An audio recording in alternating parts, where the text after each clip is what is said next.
You came to America as an international student from where? From West Africa, Togo. What year was that? 2004.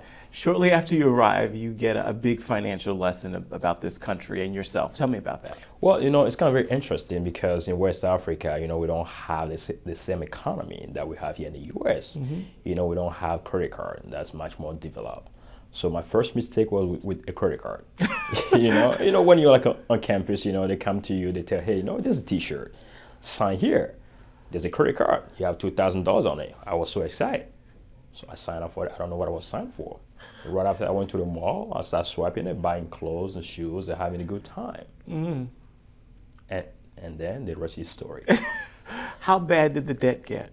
Well, it got so bad because I didn't first know the interest rate on that car was like 22%. I didn't know that. I didn't know what interest rate was back then even. That was the bad part. Okay. I thought it was free money.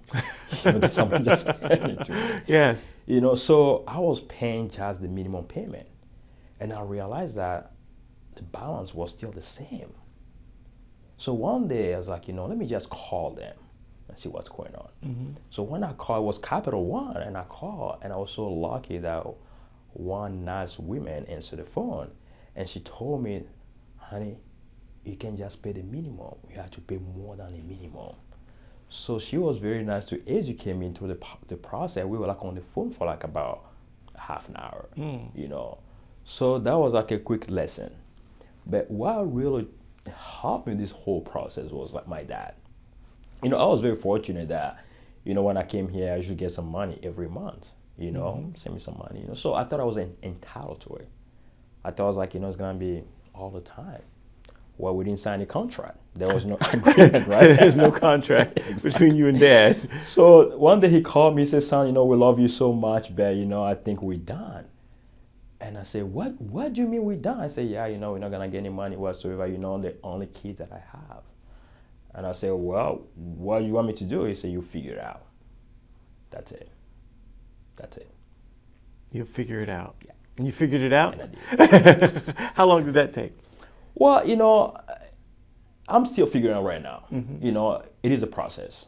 I have a destination. I have a target that I want to reach. So it's still a target. It's still a process. But the best thing about that, when you don't have an option, things work in your favor. When you have two options, that's where you get confused. That's why you don't reach your potential. Yeah. You got no option. Now, let's fast forward. You've written a book now based on some of those lessons you've learned in college, and it's called Screw College Debt. Well, the first one is Cash In With Your Money. Cash In With Your Money. Yeah. Okay, and the one that's out now, the next one coming out is Screw College Debt. Let's talk about Screw College Debt. Okay. and it's how to get through college without breaking the bank. Without breaking the bank. Many would say, first off, is college still essential today? Because it is getting really, really expensive, and no one looks at college and think they won't be able to break the bank unless they're wealthy. Do you still think college is critical today? It is. What makes you say that? I think it is a gateway to achieve certain things in life. But also, I'm going to contradict myself, saying that college is not a path to success. It's not a path to success. Many people think they think so. And why do you say that? Well, because, I think we live in a society right now where, we can't just look at education, college education be like the only way to reach whatever you want to reach out to. To some people it could be right. For some others, they need some other avenue to get there. Good deal. Good deal. In terms of the cost of college, does that blow your mind how expensive it is right now? Well, you know that, Efrem, like years ago, you can work part-time or full-time and pay for college. It's not the case anymore. It's not anymore. No. Right now, we are at more than 1.2 trillion, the outstanding U.S. college debt here in the U.S. The question I'm going to ask you, I'm going to ask everybody, how are we going to pay for it and who is going to pay for it? Pretty much the same thing happened in the housing market, where we borrow too much, and then we didn't have a value of it. We can apply the same thing in college. People borrow too much, they graduate, they didn't find an exact job, or maybe unemployed. So they have this big debt, and they have this little salary. Right. But keep in mind that when you're like in high school, you're so excited, you get into college, you take all those debt. What you forget when you get out, college is not your only debt. You have a credit card, you have your car payment. If you start family, how are you going to do that? Absolutely. If for instance, like you know that your salary is gonna be $35,000 after college, if your college debt is like $80,000, you will screw. You are. Yeah, very much so. So what's your advice to college students? Well, you have to look at college as an investment. First of all, you have to ask yourself, it is a personal question, why are you going to college? Question number one. Secondly, what are you going to do with it? So, third, how are you going to pay for it? Why are you going to college, what you're going to do with it, and how you're going to pay for it. Exactly. When it comes to the how I'm going to pay for it, if parents can't, what do you suggest they do? Well, I'm a big fan of community college, to be honest with you. I'm a big fan of it. I think community college is a great way for parents, students to get to college education a cheaper way, but also to get an experience and start working while going back to the 4 years institution. That's one thing. Secondly, parents can also start investing for the kids if they have the means. Things like 529 plan, things like a Roth IRA, things like Coverdale plan. Scholarships, there's tons of them out there, but we don't do a great job pushing our kids toward those scholarships. People always think that you have to be like Mark Jordan, you have to be that smart to get a scholarship. No, there's tons of them out there, and for every skill. Where do they begin to look? What would you suggest? Well, there's a nice, great website that I like called FastWeb. What it does to you, you go there, you enter all your information, and it will pull, the scholarship that will apply to you personally. I mean, your grocery store has a scholarship, Target, Walmart. Maybe people even I met a guy one day, his job has a scholarship. He didn't even know that. That he could have his daughter apply for it. So there's scholarships out there. It takes time, it takes work. You just have to give the dedication and look for it. So is one of the biggest problems in terms of paying for college lack of preparation? Correct. Possibly? Lack of college planning. When should we begin that process of planning? As early as you can. You can't just wait till your kids in a high school or about to graduate from senior and just start planning for college. That's too late. Senior year is too late. It's too late. Because that's when you don't have so many options for you. You start with one option that your kid's gonna go to XYZ college, and if that fall off, what happened? You're in a limbo. You screw. Absolutely, Yeah. absolutely. What do you think the effect is on our economy of this massive college debt? You're saying we're more than $1 trillion Correct. in college debt alone, not just debt, but college debt College debt. specifically. What do you think the impact on our society is? Well, when we have that much debt, when you have people who cannot afford to pay, when you have 13% that are defaulting on their college debt, what do you think it's doing? It is it was a bad debt for all those banks or institutions who lend those money.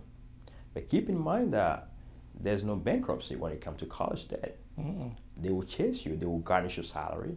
They will take your Social Security benefits, things like that. But even though when you have kids that are moving back home to stay with their parents, when you have kids that cannot go and buy a car because they start with a college debt, when you have people who cannot start a family because of college debt, when you have people that deny credit because of college debt, all those stuff having a significant impact on the economy.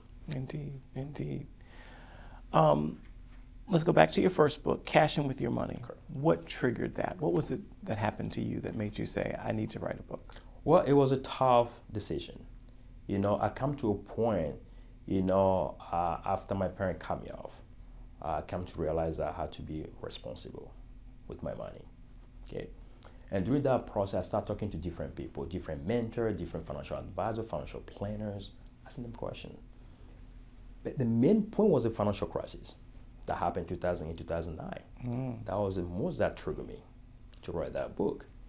As I look at the whole financial crisis, what would you hear from the media? Subprime mortgage, correct? I mean, that's true.